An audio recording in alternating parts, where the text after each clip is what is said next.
परम पूज्य गुरुदेव श्री श्री 1008 महामंडलेश्वर श्री रामदास जी महाराज दंदरगुआ सरकार के परम प्रिय शिष्य भगवताचार्य श्री अंकित शास्त्री जी महाराज दंदरगुआ आश्रम।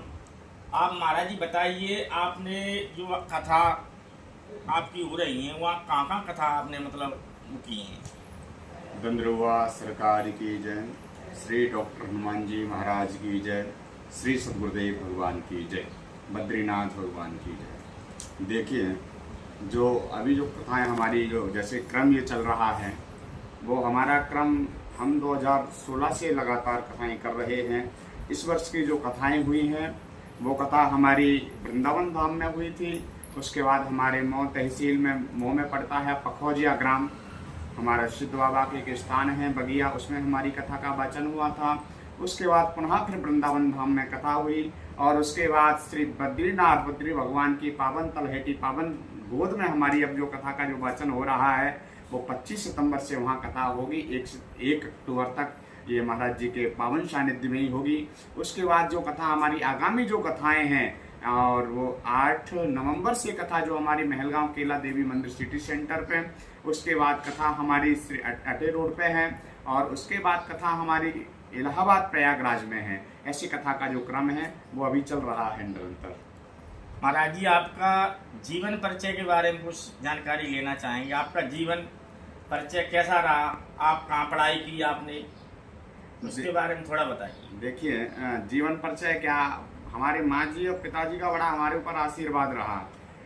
बाल्यकाल में मैं भिंड में रहा और उसके बाद जब मेरी आयु 8 वर्ष की थी तब मैं दंदरगुआ धाम पूज्य महाराज जी के पावन सानिध्य में डॉक्टर हनुमान जी की गोद में पहुंचा। वहाँ मैंने वेद का और व्याकरण का अध्ययन किया। महाराज जी का बहुत आशीर्वाद मिला। उसके बाद मैं 2016 में श्रीमद् भागवत कथा का मैंने वाचन प्रारंभ कर दिया था और महाराज जी की ही कृपा से मैंने वाचन चालू किया था। आज हनुमान जी की महाराज जी की खूब कृपा बरस रही है। ऐसे निरंतर खूब जीवन में आनंद चल रहा है। आपके माँ बाप का आशीर्वाद है जी और सदैव बना रहे जी, हमारी भी कामना है आपके साथ। जी जी। आप महाराज जी बताइए, भागवत जो लोग कराते हैं जी, श्रद्धा भाव लेके आपके पास आते हैं, जी जी, आपकी कोई डिमांड रहती है या कोई फिक्स रेट रहती है? कैसे आप भागवत मतलब करते हैं? ऐसा कुछ भी नहीं है। देखिए, डिमांड क्या करना है, भागवत तो साक्षात भगवान का रूप है और भगवान का मूल भाव क्रय विक्रय नहीं किया जाता, इसलिए कोई डिमांड नहीं है। दूसरी बात तो यह है, लोग श्रद्धा से आते हैं और श्रद्धावान च लभते ज्ञानम श्रद्धावान च लभते फलम। श्रद्धावान को फल अपने आप प्राप्त हो जाएगा, उसे मूल भाव नहीं करना। तीसरी बात यह है कि हमारे गुरुजी ने बताया कि बेटा कभी किसी से कुछ मांगना नहीं। अब मैंने किसी से डिमांड रख दी, बोले मुझे 50,000 रुपए चाहिए और उसकी इच्छा है 1 लाख देने की, तो हमें घाटे में ही जाना पड़ेगा। इसलिए हम किसी से कुछ मांगते ही नहीं है। जिसका जो मर्जी हो वो दे और नहीं दे, फिर भी हमारे पूज्य महाराज जी आशीर्वाद बहुत देते हैं, इसलिए हमें कोई चिंता नहीं है और कोई मोल भाव नहीं है, कोई हमारा तय करने का विषय नहीं बनता। इसलिए हमारी कथा जो चल रही है वो निःशुल्क कथाएं हैं, जिसको जो देना वो दे सकता है। आगामी कार्य योजना आपकी क्या है जीवन की? क्या सोच रख के आप जैसे मान लें आगे बढ़ रहे हैं? बस यही है कि धर्मो रक्षति रक्षता, लोग धर्म की रक्षा कर रहे हैं तो धर्म तुम्हारी भी रक्षा करेगा। युवा पीढ़ी के लिए सनातन की ओर बढ़े और आगे का जो विषय है वो मेरा एक मन में विचार है। और ऐसे हमारे गुरु महाराज जी का भी एक छोटा सा संकेत मुझे मिला, मेरे माता पिता जी का भी एक संकेत मुझे मिला कि आगे चल के कुछ करना है तो एक भगवान का कोई धाम में आपका निवास होना चाहिए। अगर भगवत धाम में, भगवान के धाम में आपका निवास हो गया तो भगवान आपको अपनी गोद में बिठा लेंगे। तो मैं सोच रहा हूँ कहीं किसी धाम में एक छोटा सा आश्रम, छोटी सी कुटिया बन जाए, वहाँ हमारे जो भी कथा के भक्त प्रेमी हैं वो आके वहाँ निवास कर सके और भगवत चर्चा हो सके। बस आगामी यही प्लान है हमारा। सनातन धर्म के लिए, आपकी आवाम के लिए क्या संदेश है? देखिए, सनातन को लेके क्या कहना है। सनातन तो एक ऐसा ध्वजा है, ना तो उसे कोई उखाड़ पाया है ना उसका कोई कुछ बिगाड़ पाया है।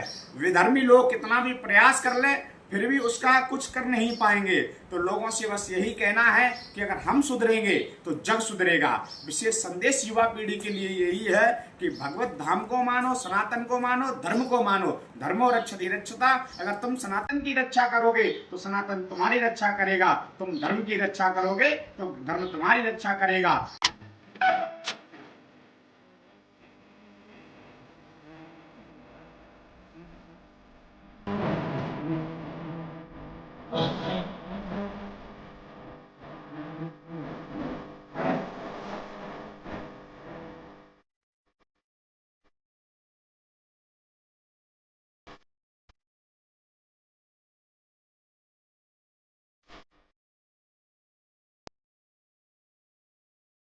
नासय रोग हरे सब पीड़ा और जपत निरंतर हनुमत वीरा। केवल हनुमान जी का स्मरण मात्र करने से हमारे रोगों का हरण हो जाता है।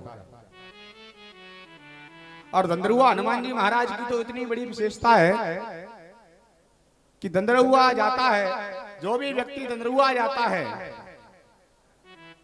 दंदरुआ जाता है वो धन्य हो जाता है। उसके जीवन में कैसा भी रोग हो, उसके शरीर में कैसा भी रोग हो, वो मिट जाता है। वो व्यक्ति टन्न हो जाता है, व्यक्ति टन्न हो जाता है।